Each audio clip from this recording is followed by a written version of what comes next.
আজকে আমরা ইলেকট্রিক কাজের একটি সহজ প্রশ্ন জানব। এই ওয়ালে সার্কুলার বক্স ছাড়া কিভাবে কাজ করা যায়। তো প্রশ্নটি দেখুন বাস্তবে ভিডিওতে। আসসালামু আলাইকুম। অনেকেই আমাকে দেখে হয়তো চিনতে পারবেন না, যাই হোক আমি সাইফুল ইসলাম। তো আমার কাজগুলি আমি নিজেই করি। তো এখানে প্রচুর ধুলাবালুর কারণে মানে আমি সরাসরি লাইভ ভিডিওগুলো করি।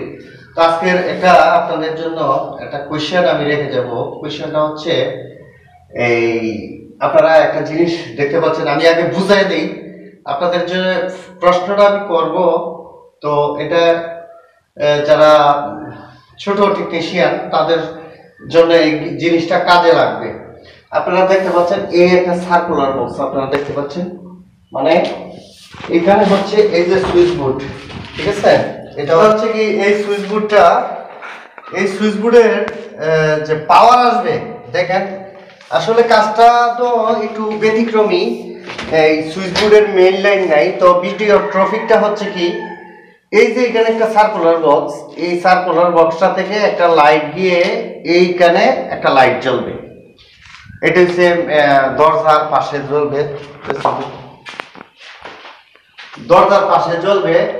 আরেকটা এই দিক দিয়ে দেখেন, এই দিক দিয়ে একবারে উপরে চলে যাবে, উপরে যে সিঁড়িগুলো আছে ওই অনেকটা করে ওই উপরে চলে যাবে। এদিকে আসে। এখন আমার কোয়েশ্চেন হচ্ছে, আপনাদের কাছে প্রশ্ন, যে এই সার্কুলার বক্সটা না দিয়া এই কাজটা কিভাবে করা যায়। তো এই সার্কুলার বক্সটা দিব না দিয়ে আমি এখানেও বাতির তার আনবো বা পয়েন্ট আনবো, বা এদিক দিয়ে টান দিলে এই সুইচ বোর্ড থেকে তার অনায়াসেই যাবে আসবে।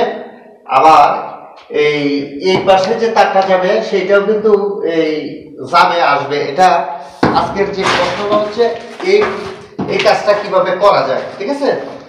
আজকের যে প্রশ্নটা, এই কাজটা এই উইদাউট সার্কুলার বক্স দি ইলেকট্রিক পয়েন্ট, হ্যাঁ, কিন্তু এই সার্কুলার বক্সটা সারা কিভাবে কাজটা করবেন, এই জিনিসটা হচ্ছে আজকের পয়েন্ট।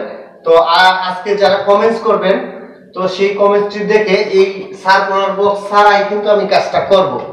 তো আগামীকালকে এই ভিডিওটা দেখতে পারবেন, সার্কুলার বক্স ছাড়াই কাজটা করতেছি। তো ভালো থাকেন।